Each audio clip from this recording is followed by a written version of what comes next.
Mensagem do dia 11 de novembro de 2022. Saudamos a todos na frequência do amor e da luz. Que a luz divina nos alcance neste momento e nos envolva em suaves vibrações de amor, nos trazendo paz, harmonia e alegria de viver.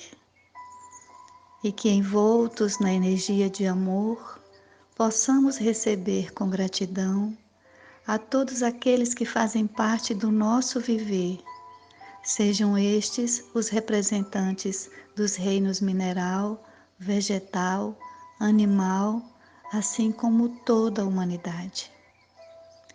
Somente quando permitimos que o amor nos envolva completamente e nos mobilize em alma, é que alcançamos a condição de olhar para o ser que está à nossa frente e reconhecer nele a presença do Divino Criador.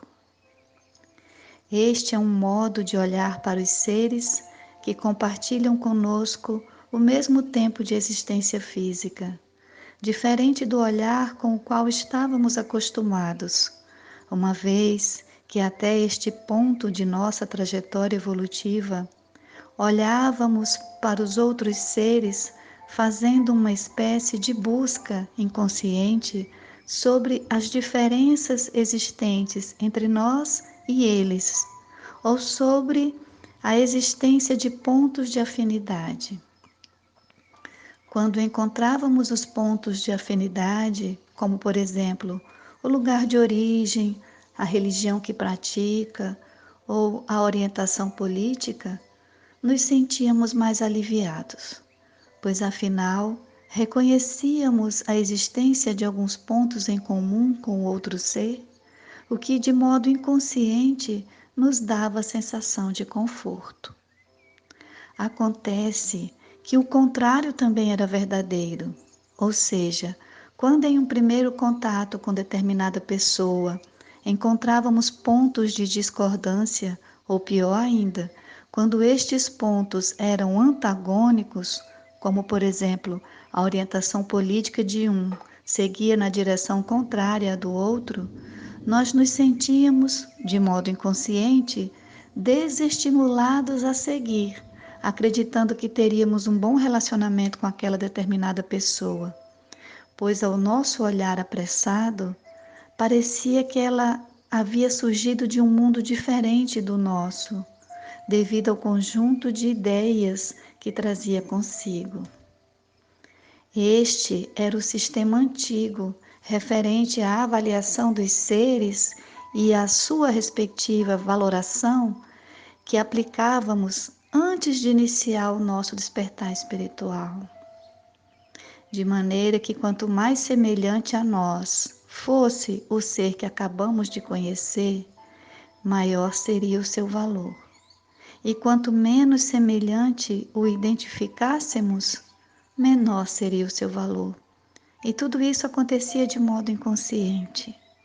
Muitas vezes apenas contatávamos com esta situação quando uma terceira pessoa percebia o nosso descontentamento e tecia comentários nos quais se revelavam a pouca abertura que manifestamos na presença do outro. Contudo, a proposta que surge para nós neste momento de nossa trajetória evolutiva é que olhemos para todas as pessoas que conhecermos de agora em diante, reconhecendo em todas elas o ser divino que é, único em suas características individuais, portador de uma trajetória única de vida, alguém que merece com certeza o nosso reconhecimento e o nosso mais profundo respeito e consideração. E isto é tudo, e é simples assim. Neste momento, alguém poderia perguntar: mas o que devemos pensar sobre aqueles que marcaram a história da humanidade praticando atrocidades? Será que temos condições de olhar para o histórico destas pessoas e respeitá-las mesmo assim? Para responder a esta pergunta, faremos uma outra, invertendo a sequência das ações. Será que estes seres que praticaram atrocidades foram reconhecidos e respeitados com dignidade desde a sua infância? Assim como, será que receberam atendimento às suas necessidades básicas de amor, compreensão e aceitação? Fazemos esta pergunta apenas para que possamos conectar os atos praticados pelo ser adulto ao seu próprio histórico de vida, pois dificilmente encontraremos o registro de crianças que foram amadas, criadas em ambiente familiar saudável, no qual foram aceitas e estimuladas a trazer ao mundo o seu melhor, praticando ações que indiquem desrespeito profundo à humanidade. Geralmente, são as crianças criadas à margem da sociedade, em condições de desamparo, ou aquelas que são invisíveis para os seus familiares, que geram as notícias desagradáveis que alimentam os noticiários mórbidos de TV. Neste sentido, como não podemos alterar o passado, podemos iniciar agora uma nova maneira de olhar para as pessoas. Podemos trazer a nossa parcela de contribuição para a existência de uma humanidade na qual se encontre a presença de relações interpessoais saudáveis, nas quais predomine o respeito e a consideração. Nós temos o poder de escolher olhar para o indivíduo que surge à nossa frente pela primeira vez, não mais procurando diferenças e afinidades, uma vez que já sabemos que temos a maior afinidade de todas, pois somos todos filhos do mesmo Pai Criador.